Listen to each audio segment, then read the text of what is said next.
We compost at schools for many reasons.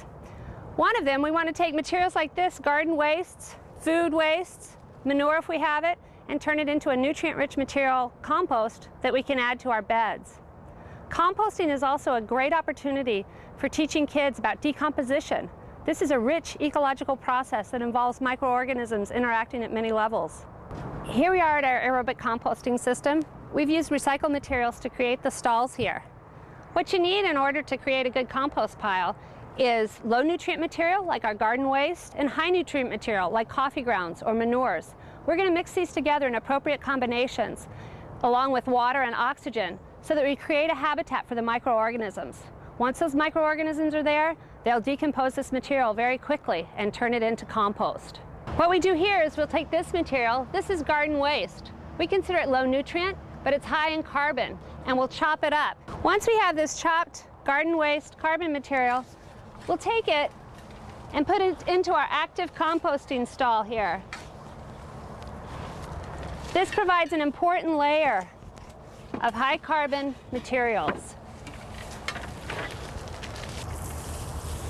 You want to check that moisture level.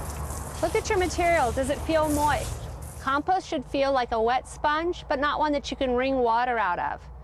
The microorganisms that we're counting on to do our decomposition and turn this material into good compost for our garden need a lot of water. That's why we put the water in here. Next, we're going to put in two types of food waste. We've got some kitchen scraps. These are cut up eggplant. And then we also have some coffee grounds. Coffee grounds are good. They're a high nitrogen material. So now we have a good thick layer of food waste here. This is high nitrogen material. This is going to mix with our high carbon material that we put below it. Now we're going to put another layer of high carbon material on top of this food waste.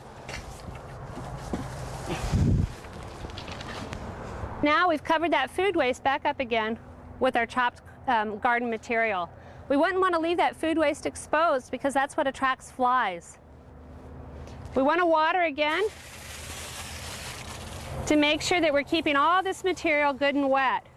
When you're composting, you have to remember that as your pile heats up, water evaporates off that pile all the time.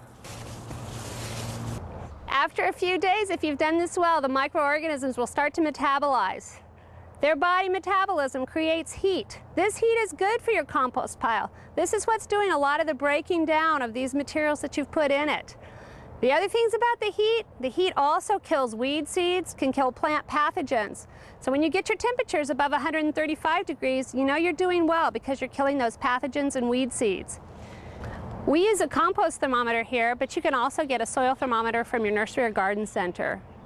I take my compost that's been decomposing here, I turn it into this last stall, and I'm going to let it sit for 2 or 3 more months.